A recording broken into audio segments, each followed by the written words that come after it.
Good evening, everyone. I'd like to call this regular meeting of Council to order. Our clerk tonight will be Ms. Sheila Gurry, and I'd ask for a procedural motion to proceed in camera.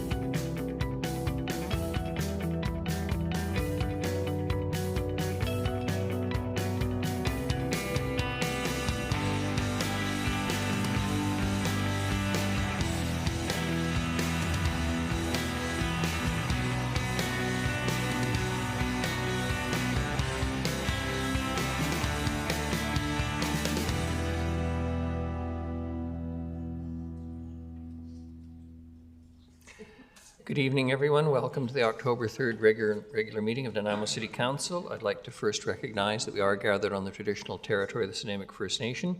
Our clerk tonight will be Ms. Sheila Gurry.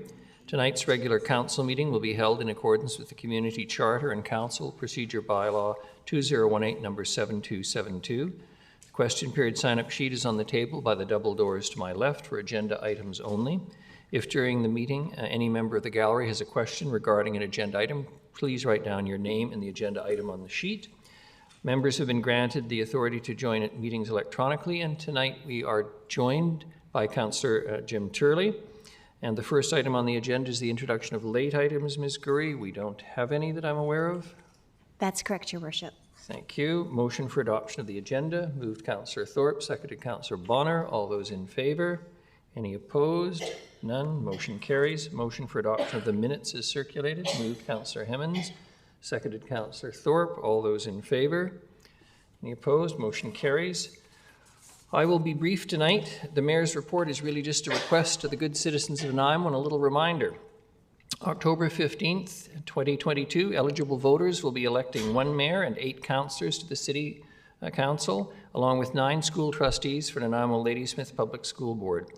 General voting day will take place, as I say, on Saturday, October the 15th, between 8 a.m. and 8 p.m. at the following locations: Bevan Park Auditorium, 2300 Bowen Road; City of Nanaimo Service and Resource Centre, 411 Dunsmuir Street; Salvation Army Church, 505 8th Street; Chase River Elementary School, 1503 Cranberry Avenue; Dover Bay Secondary School, 6135 McGirr Road; Georgia Avenue Elementary School, 625 Georgia Avenue; Nanaimo District Secondary School, 355 Wakesaya Avenue; Randerson Ridge Elementary School, 6021 Nelson Road; Uplands Park Elementary School, 3821 Stronach Drive; Wellington Secondary School, 3135 Mexicana Road; and Woodlands Secondary School, 1270 Strathmore Street. Voting on Protection Island will take place between the hours of 10 a.m. to 6 p.m. at the Protection Island Fire Hall, 26 Pirates Lane. And you can also vote in the advance poll on Wednesday, October 5th, 2022, and Wednesday, October 12th, 2022, between 8 a.m. and 8 p.m. at the Bevan Park Social Centre, again, 2300 Bowen Road. If you are not on the list of electors, for example, if you have not registered before or voted in a local or provincial election, you may register at a voting location on one of the voting days, although I highly recommend you try and get yourself registered ahead of time. You must meet the requirements to be eligible to vote and provide 2 pieces of identification. For more details, please visit the voter eligibility page on our website, https://www.nanaimo.ca/yourgovernment/elections/voter-eligibility. For more information on the 2022 general local election, please visit www.nanaimo.ca/elections. And if you have any questions, please feel free to contact the Legislative Services Department by emailing elections@nanaimo.ca or phoning 250-755-4405. And I will add that what I've been saying to gatherings in the last few weeks, the right to vote is one that should be cherished. If you don't feel you know enough about the candidates, Newspapers, websites, neighbors, friends can all tell you about candidates. You can contact the candidates yourself directly. Please take advantage of the opportunity to vote. You insult, frankly, all of those people around the world who are desperate to be able to exercise that right in a free and democratic way, or who are denied that right day in, day out, year after year. So, having said that, that's it for the Mayor's report. In terms of Rise and Report, we have nothing to release from the in-camera meeting. We have no presentations and no committee minutes, no consent items, but we do have a couple of delegations unrelated to agenda items. And I'd like to welcome representatives from the Vancouver Island Vocational and Rehabilitation Service, Vivers, Hannah Houle and Alejandra Dominguez Guerrero. I hope I've pronounced that correctly. And if I haven't, feel free to correct me. Allie's actually not here today. It's just gonna be. Come down to the mic, please. Okay. And welcome, and thank you for coming. Hi. Thank you. As Mr. Krog said, my name is Hannah, and Allie is my executive director at Vancouver Island Vocational Rehabilitation Services. She was not able to make it here today, so it is just me. But I'm here today to very briefly talk about diversity and inclusion in the workplace, and that is something that we at Vivers specialize in. So Vivers was founded in 1992 and specializes in professional and creative employment services for people with disabilities and multiple barriers to employment. So that can be single parents, people in poverty, unstable housing, people recovering from addictions, and people with multiple disabilities. We have extensive experience and knowledge of the labor market on Vancouver Island and the very unique challenges that face employers and employees today, especially as we come out of the pandemic and move into kind of a new economy that's occurring. And so we have a lot of valuable information to provide on employing people with disabilities and employing them successfully. So I'm here today to combat the stigma that exists and impacts people with disabilities and to increase your awareness and understanding of the prevalence of disabilities in our society, as well as share some of the services that Vivers offers in supporting both employees and employers in accommodating someone's disability-related needs in the employment environment. So some fast facts for you, because I know I have a very short amount of time. 1 in 5 Canadians age 15 and older identify as having at least one disability. 20% of adults 25 to 64 years old, as well as 38% of adults over the age of 65 have at least one disability. In 2017, 59% of adults 25 to 64 were with a disability were employed, compared to 80% of non-disabled adults. Approximately 39% of those 59% of disabled unemployed adults have the ability, the motivation, the drive, and the qualifications to work. One more page of quick statistics for you. 90% of people with disabilities perform at an average to above average level, and that's with proper accommodations in place. 50% of people with disabilities have a post-secondary education. 86% of people with disabilities rate average or better on attendance compared to non-disabled colleagues. And 98% of people with disabilities rate average or better in workplace safety compared to their non-disabled colleagues. And finally, within organizations that actively value inclusivity and accessible employment practices, employee retention was 72% higher among those with disabilities. So, how can Vivers help to increase inclusivity in City Council and in workplaces across Nanaimo? We have a variety of supports that we can offer that promote inclusivity and diversity in the workplace, including our customized employment program, job development, unpaid work experiences, and what we call job coaching and job retention services. We can also provide one-to-one education based on request. If you give us a call, we're happy to sit down and go over utilizing diverse employment alternatives in the changing economy that we have, using innovative and inclusive recruiting practices, workplace accommodations, and accessing disability-related employment supports, because there are many that exist that many employers are unaware of.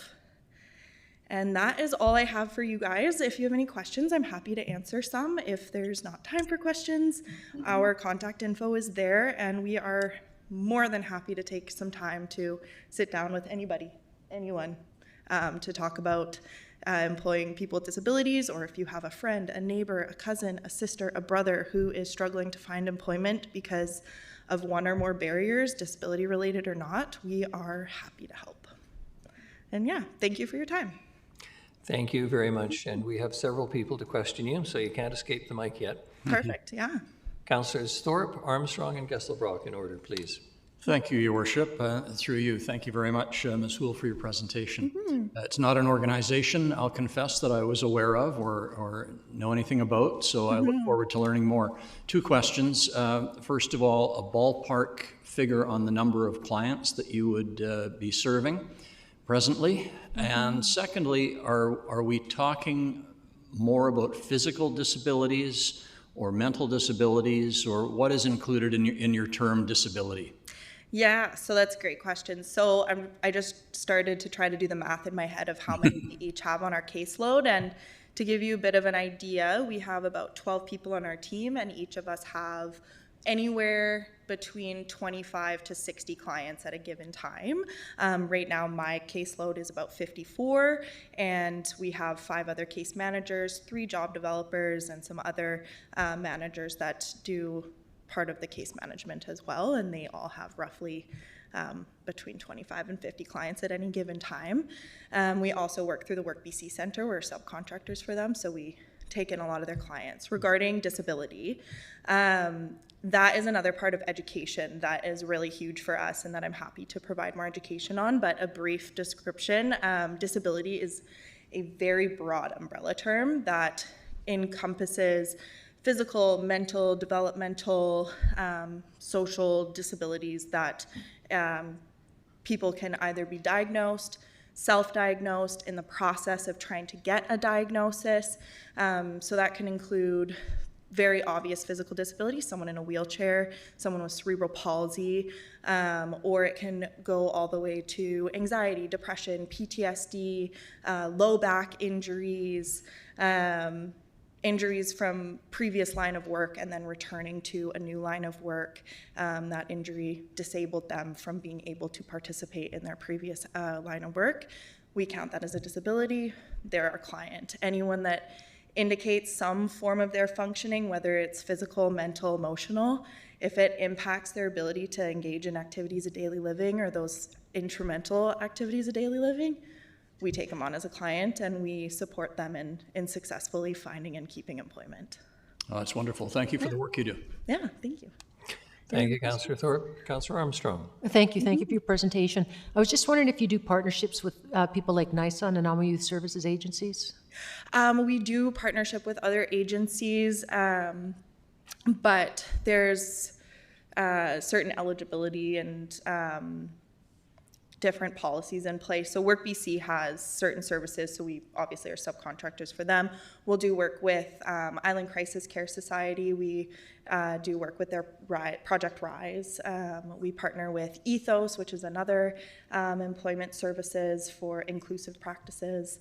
And we're always looking to continue expanding our network and partnering with other providers that can offer other services, because we have a lot of clients that come in that say, you know, I'm going to lose my housing in 30 days. I need to find employment.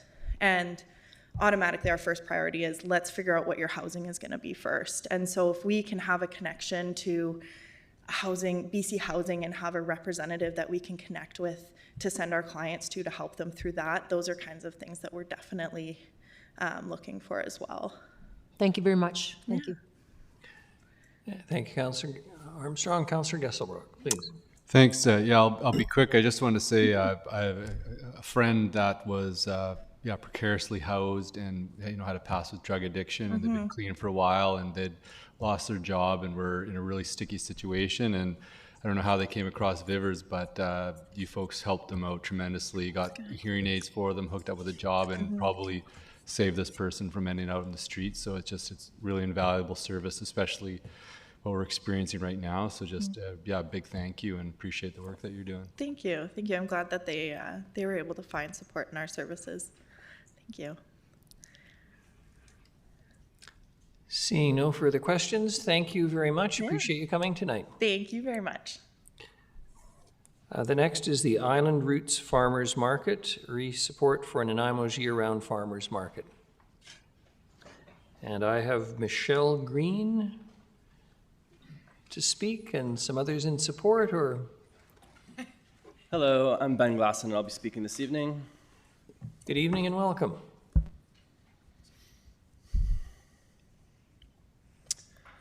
My personal goal is to reverse climate change, feed our community by participating in natural systems that build ecosystems the way that has been done for all of eternity. Today, I represent the board of the Island Roots Farmers Market as the vice president. I represent my businesses. I represent all of Nanaimo consumers. That's everyone who eats. But most importantly, I represent the next generation of farmers who will reverse climate change and feed our community with the best practices and beneficial practices. Island Roots has been here in Nanaimo for the past 14 years. And for 7 years, it has been the only year-round market that we have. Recently, we went through a leadership change. We're going from a corporate style to more of a community participation style. We are also doing a rebrand actively this year to reflect that change. The farmers market business model is interesting. Our customer is the vendor, and our resource is the consumer of the products. We have experienced faster growth with vendors than we have with our consumers. We believe the changes we're making will help increase the consumers that are attending the market, but we do need your support. You know, it's dangerous to live here on Vancouver Island. We only have 3 days of food security. That means if the ferries go down or if we can't access the mainland, 3 days. The city has made food security and local agriculture a priority of the new OCP. The objectives include the development of sustainable local systems and partnerships for food security. We're grateful that the province has recognized farmers markets as an essential service, just like grocery stores.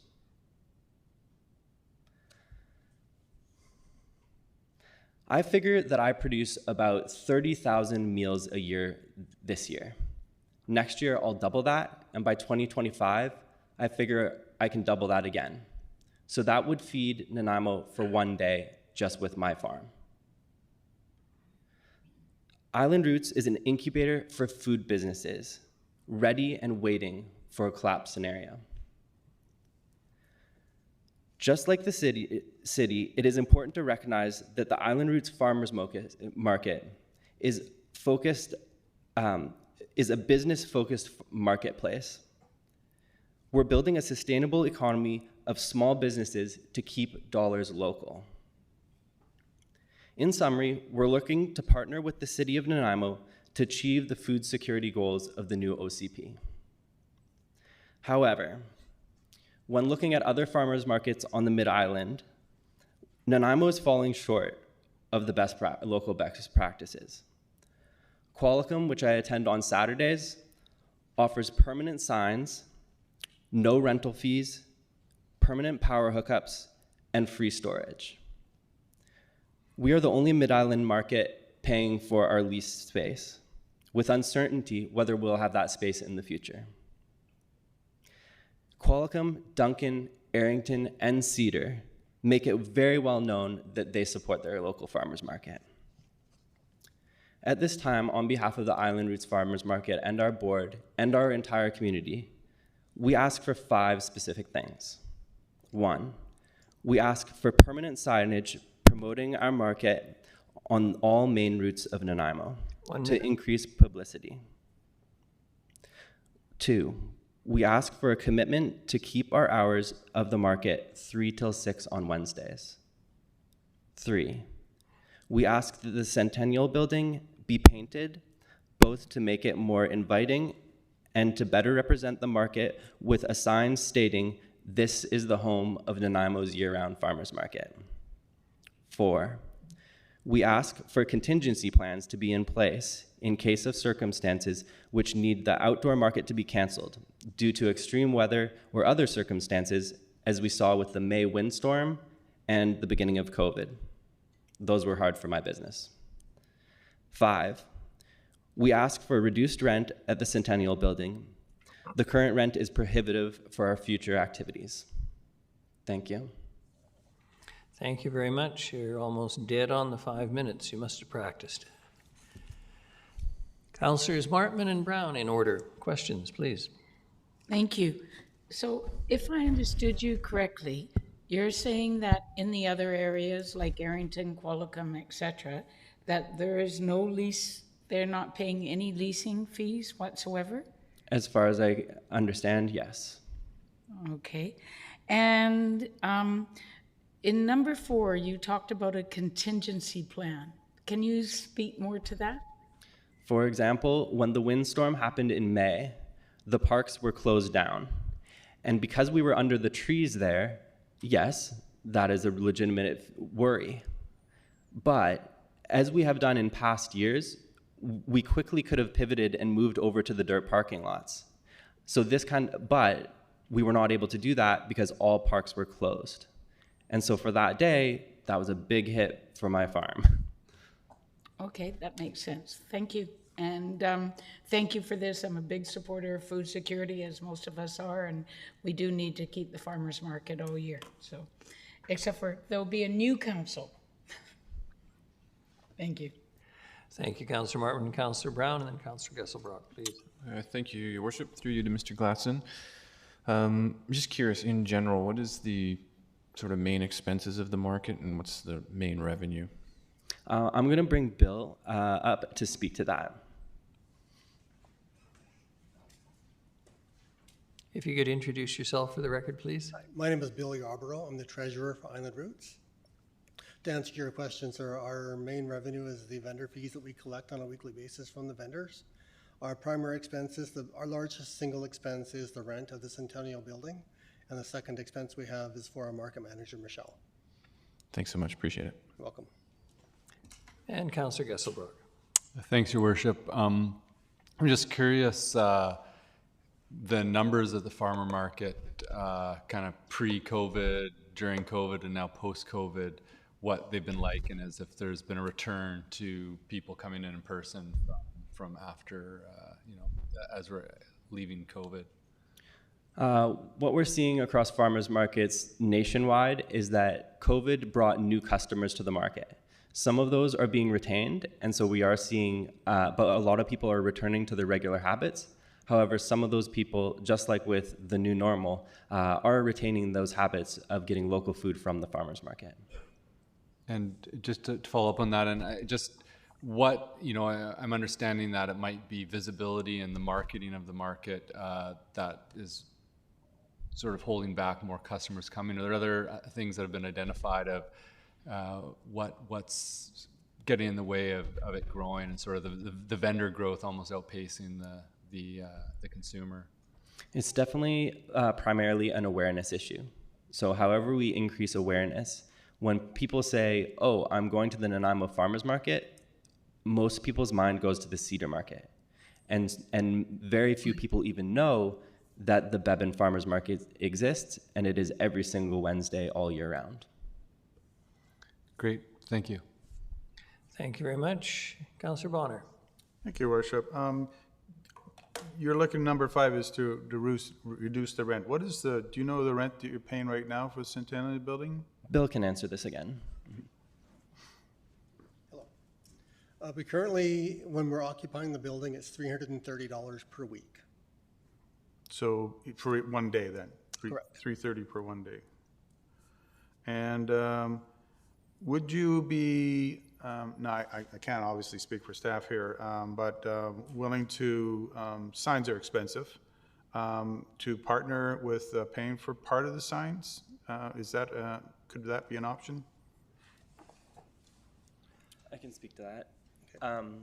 We have accessed certain grants, and so there is the opportunity for that kind of thing. However, permissions and opportunities for partnership with the city on where is appropriate, and seeing leadership from the city to help us lead that project, that is what we're asking. Okay, thank you. Thank you very much. Councillor Turley has a question.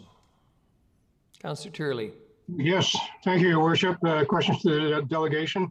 So I know the farmers market or the producers up in the Comox Valley have been working on promoting their project through some of the local grocery stores. Has that ever been attempted here? There can be a conflict of interest. I have seen in other communities where grocery stores do see farmers markets as a competitor. We are certainly a small competitor, but we are an alternative place for people to shop. And our goal is to create customers who will come and shop at our market. The best customers come with their bags and leave with them completely full. That's the customers that we want, that are seeing the farmers market as their outlet for their grocery shopping.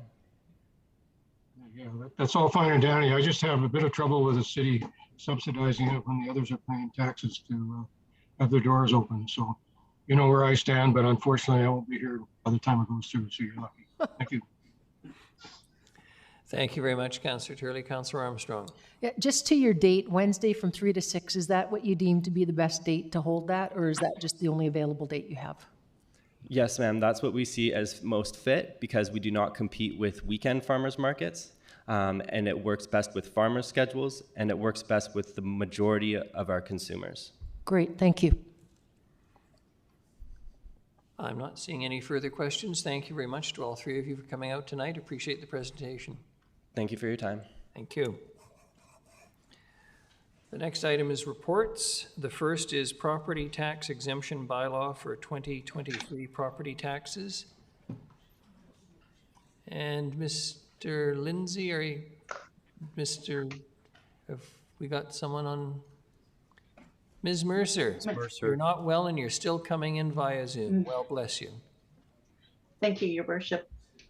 The community charter identifies situations in which council can exercise their discretion in granting full or partial exemptions from taxation. So as you know, these exemptions must be adopted by bylaw before October 31st of the preceding year, the year preceding the exemption. So in making recommendations to council throughout the year, the staff reviews ensure that, among other things, the goals, the policies, and general operating principles of the municipality as a whole are reflected in the organizations that receive a municipal support. They also look at exemptions are not given to services that would otherwise be provided on a private for-profit basis, as this would provide an unfair competitive advantage. And one of the other things that staff looks at is that the service provided by the organization. Ms. Mercer? Yeah. Councillor Armstrong.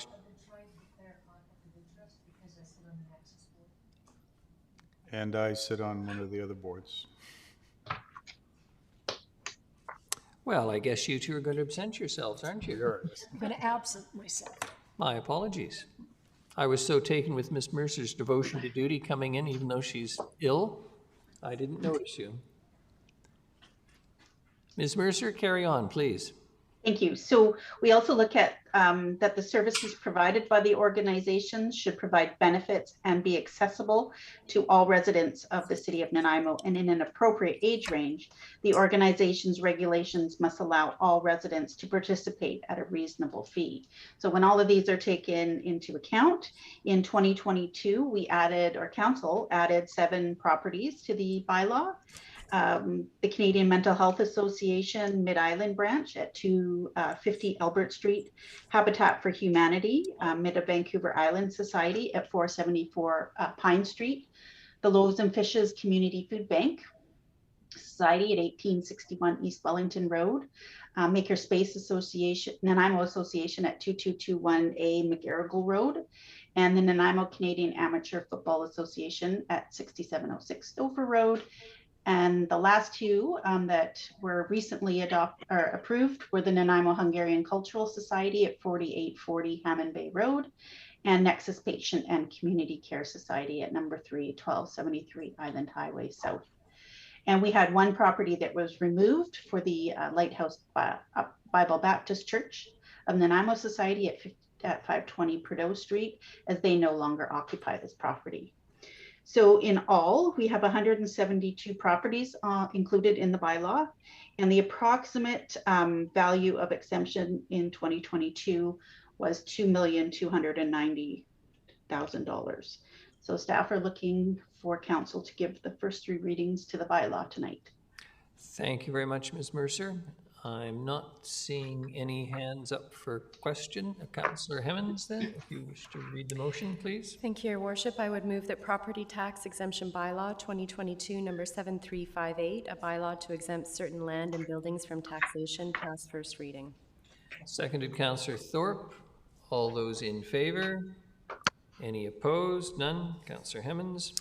Thank you. I would move that Property Tax Exemption Bylaw 2022 number 7358 pass second reading. Seconded, Councillor Thorpe. Any discussion? Not seeing any. All those in favor? Any opposed? None. Motion carries. Councillor Hemmens, please. Finally, I would move that Property Tax Exemption Bylaw 2022 number 7358 pass third reading. Seconded, Councillor Martman. All those in favor? Any opposed? None. Motion carries.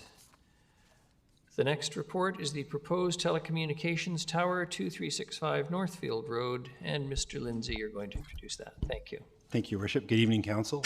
We're here this evening, as you mentioned, to seek Council's direction with respect to a application for a cell tower at 2365 Northfield Road. As Council's aware, the ultimate decision on cell towers rests with the federal government.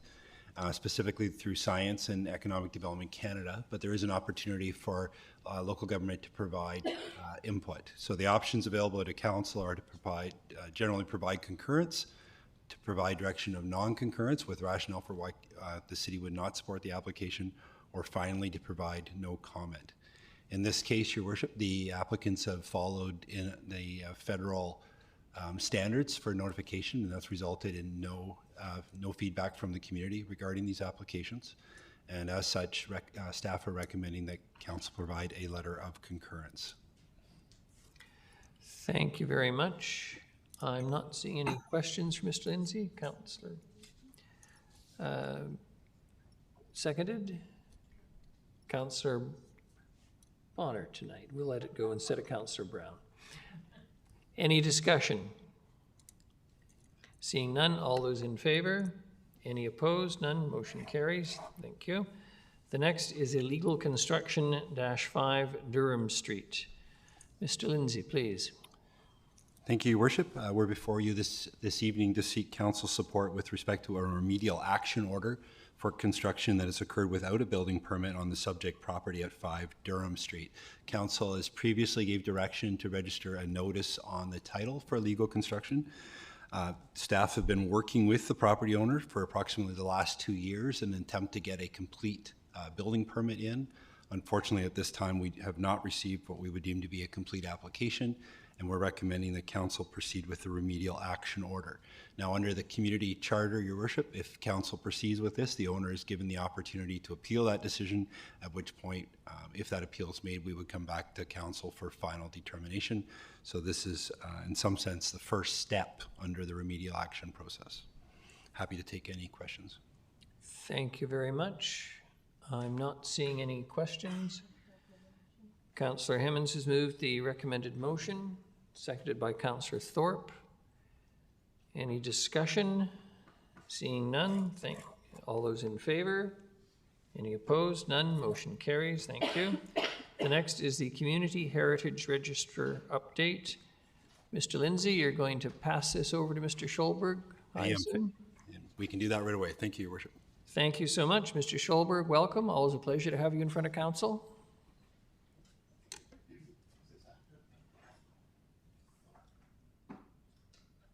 There we go. Thank you. Thank you, Worship. So every 2 years or so, we try to bring City Council updates to the Heritage Register. I apologize, this one's about 3 years old since the last one we did in 2019. But what you'll see here is basically 6 buildings that are being proposed for addition to the register. Of those, 4 have been nominated by property owners. So it's always good when we have that interest by property owners to actually nominate their buildings to the Heritage Register.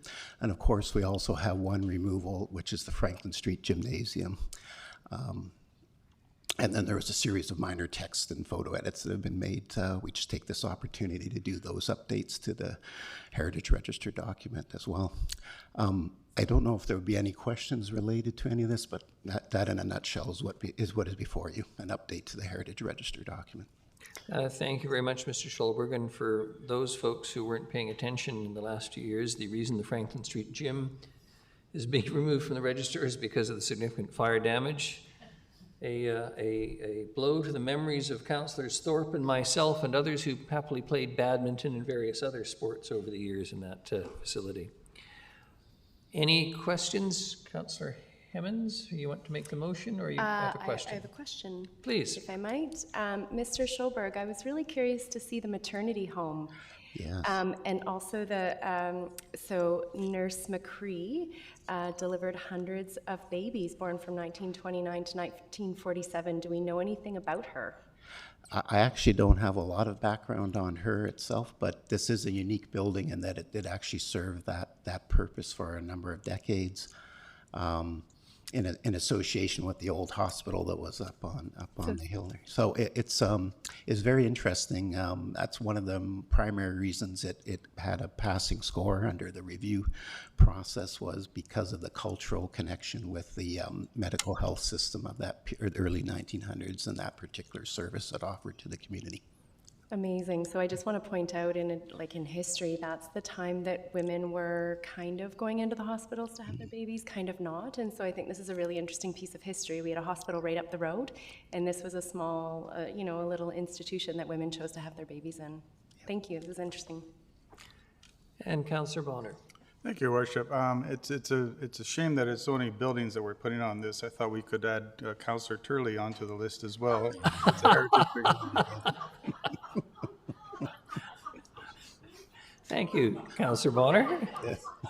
I'm sure Councillor Turley appreciates your sentiments and support. Councillor Hemmens, move the recommended motion, seconded by Councillor Bonner with enthusiasm. Any discussion? Councillor Turley, you wish to respond? I do. I just want to point out to Councillor Bonner that I was born in 1948, 1 year after the other operation closed. So I was a hospital baby. There you go. All those in favor? Any opposed? None. Motion carries. Thank you very much. Thank you, Mr. Schulberg. The next is item E, Nanaimo Community Advisory Board on Homelessness. And Mr. Lindsay, you're going to introduce that, please. Yes, thank you, Your Worship. Back in June of this year, Council received a delegation from the Community Advisory Board, the CAB, seeking Council's participation in the committee itself. This report is a response to that. The report does contain a recommendation with respect to participation in the committee. Of course, at this time, given the upcoming election and that Council would be making future determinations around board participation, it may be worth deferring this report until after the election. We'll leave that with Council. I think that's a very good idea. Councillor Hemmens moves to defer, seconded by Councillor Armstrong. Any discussion? All those in favor? Opposed? Motion carries. Thank you.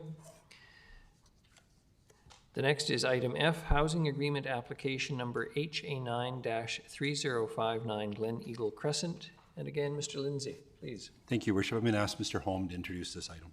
Thank you. Mr. Holm, good evening. Welcome. Good evening. Thank you, Your Worship and Council.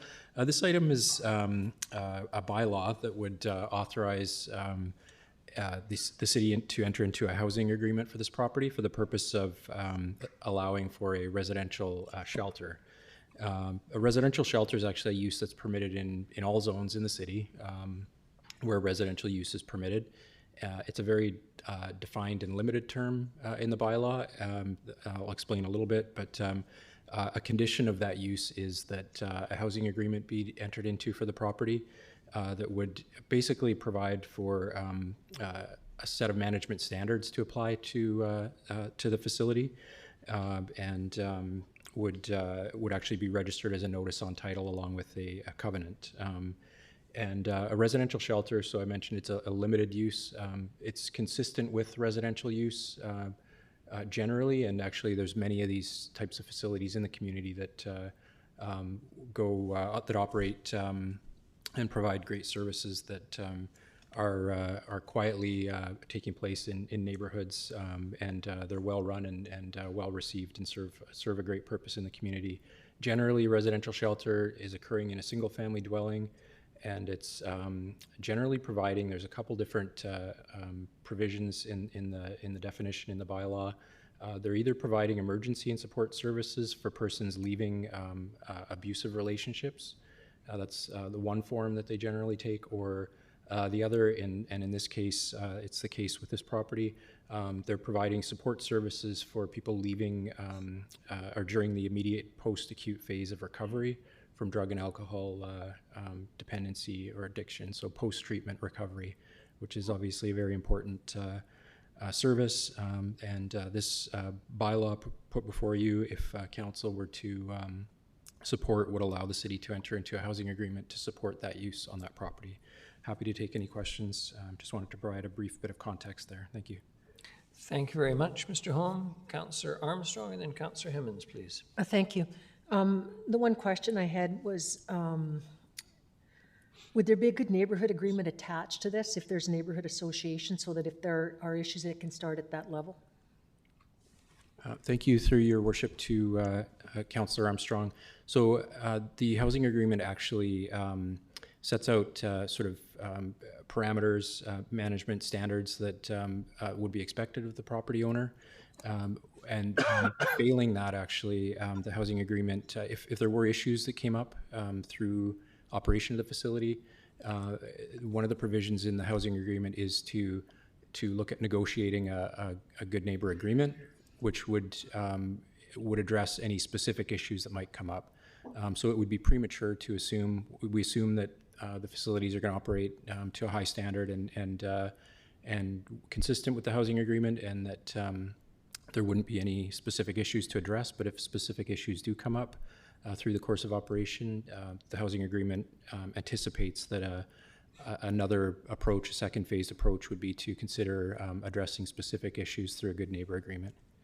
Thank you. And just to comment, I'm very much in support of these. There's so many that are in our city that people aren't even aware of. It's a great thing to keep people that are in recovery safe, healthy, and they draw on supports from each other too. So for me, extremely supportive of these smaller recovery homes and stuff. And like they said, it's been running for 6 months and the neighbors didn't even know. So that to me is a great sign. Thank you. Thank you very much, Councillor Armstrong. Councillor Hemmens. Thank you, Your Worship. And then Councillor Turley. Thank you. I have similar thoughts to Councillor Armstrong about their efficacy in community. A question, though, is the covenant attached to the actual property or to the owner of the property?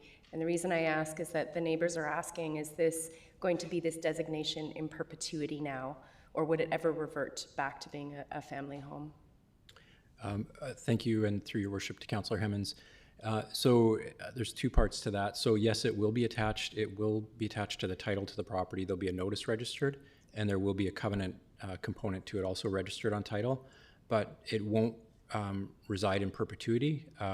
If the owner were to not comply with the terms of the housing agreement, then there are provisions in the housing agreement for it to be removed. Likewise, if the owner decided, or the property were sold and somebody, future owner, decided not to continue with the residential shelter, the housing agreement can be removed. Thank you. Thank you very much. Councillor Turley, please. Thank you, Your Worship. So I guess in simplistic terms, these would be housing, quote unquote, graduates from from their treatment. Is that a fair assumption? Yes, through your worship to Councillor Turley, that's correct. This is a post-treatment recovery facility, Right. residential scale. So what's proposed here is up to 8 people, including one of those 8 would be a live-in manager as well. And just to follow up, just a comment, there was one on Littleford just around the corner from where I lived for 30 years, and quite frankly, I didn't even know it was there. So it certainly didn't create any problems. Thank you very much. Councillors Thorpe and then Bonner. Thank you, Your Worship. Through you to staff, I certainly value this model and will support the recommendation. My question is a follow-up in terms of the clientele. Would the clientele for these houses, this particular house, for example, be a referral from a social agency, or would this be an application that an individual would have to make on their own initiative? How would that work? Can you answer that for me? And thank you, through your worship, and I'll try to respond to Councillor Thorpe's question. My understanding is that they do receive a referral from a treatment facility. Generally would be the approach to how they would come to reside here. Excuse me, that's what I assumed. Thank you. Thank you very much. Councillor Bonner. Thank you, Worship. I'm very much in favor of this smaller things spread throughout the city concept here. I guess my question is, are we going through this process because of our bylaws requires that only 5 people in a house who aren't related, which is, they were able to do that. Now they want to go past that number. And I guess the question is, maybe for a future council to consider, is that number of 5 a good number nowadays, especially with the housing crisis that we're seeing now? And should we be relooking at that number, maybe increasing it? Mr. Holm. Yeah, thank you, through your worship, to Councillor Bonner's question. Yeah, that's a fairly standard approach, I think, to defining sort of what a family is outside of a typical family. Would be a traditional family would be 5 or fewer unrelated people living together in a residence like that. There are other limiting factors here. For instance, in this case, they're asking for up to 8. The city's bylaw actually allows up to 10, but there are additional requirements related to fire protection measures, fire separation, that kick in after 8. And yeah, it's a use that's it's intended to blend in generally at a scale in single residential neighborhoods predominantly, and it seems to have functioned quite well at that scale. So I mean, that's obviously something open to council's consideration at a future date, but I just comment that generally these facilities have functioned well at this scale, and there are other limiting factors that might keep them at a similar scale to this. Thanks. Fair enough. Thanks. Thank you very much, and for what it's worth, I certainly concur with all the positive comments of council around this and the proposal. And I must say, having taken the time to drive by the site today, it's a nicely updated, beautifully landscaped, lovely facility. I hate to say it, no disrespect to anyone else, it's one of the best looking places on the block. So I suspect it's a welcome addition to the neighborhood, I hope. Councillor Hemmens, please.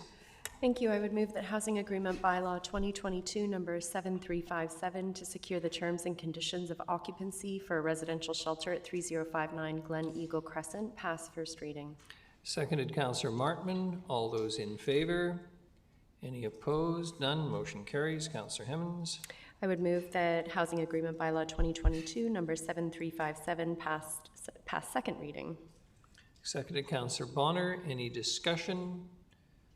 Seeing none. All those in favor? Any opposed? Motion carries. I move that Housing Agreement Bylaw 2022 number 7357 pass third reading. And I would move that council direct staff to register a covenant to reinforce the terms of the housing agreement. Seconded, Councillor Thorpe. All those in favor? Any opposed? None. Motion carries. Thank you. Item G, appointment of bylaw enforcement officers. Mr. Lindsay, this will be our last go at this in light of the bylaw change, assuming everything goes through. Yes, thank you, Your Worship. We're here, as you mentioned, this could be for the last time on seeking council's direction on these matters, but we specifically this evening have two members that were hired by our animal control contractor, and in order for them to enforce the provisions of the animal responsibility bylaw, they must at this time be designated as bylaw officers. So we're here this evening to seek council's support in the designation of these two contractors as bylaw officers. Happy to take any questions. Thank you very much. I don't suspect there's any questions. The hands are going up for the motion already that quickly. We'll leave it to Councillor Hemmons, seconded Councillor Brown. All those in favor? Any opposed? None. Motion carries. Thank you very much. On to bylaws. The first is zoning amendment bylaw 2021 number 4500.193. Councillor Hemmons. Thank you, Your Worship. I move that zoning amendment bylaw 2021 number 4500.193 to rezone 456 Milton Street from R14 Old City Low Density Fourplex Residential to R15 Old City Medium Density Residential be adopted. Seconded Councillor Bonner. All those in favor? Any opposed? None. Motion carries. The next is zoning amendment bylaw 2021 number 4500.194. I move that zoning amendment bylaw 2021 number 4500.194 to permit a site-specific rezoning at 440 Kennedy Street in order to reduce the minimum lot size requirement in the R13 zone from 750 meters squared to 500 meters squared to facilitate a proposed boundary adjustment subdivision be adopted. Seconded Councillor Bonner. All those in favor? Any opposed? None. Motion carries. The third is officer designation and delegation of authority bylaw 2022 number 7353. I move that officer designation and delegation of authority bylaw 2022 number 7353, a bylaw to provide for the appointment of officers and the delegation of authority be adopted. Seconded Councillor Bonner. All those in favor? Any opposed? None. Motion carries. And finally, appeals procedure bylaw 2022 number 7354. I move that appeals procedure bylaw 2022 number 7354, a bylaw to establish the procedure for hearing appeals be adopted. Seconded Councillor Thorpe. All those in favor? Any opposed? None. Motion carries. We have no notices of motion, Ms. Gurry, but we do have a petition under other business from the residents of the Pacific at 38 Front Street, re-raised crosswalk on Front Street. Councillor Hemmons, and then, no, pardon me. Anyone? No? We're simply going to receive the petition then? Councillor Gesselbrock, sorry. Another item. Another item? When this is done. Nothing further on the petition then? Sorry, Councillor Turley. Pardon me. Thank you, Your Worship. I was just kind of curious about one of the statements in the, I guess it was one of the residents said that you can hear motorcycles coming from a distance away, and I suspect that you'd hear them coming that far away whether you had the speed bump or not, because they are noisy. Just a minor point.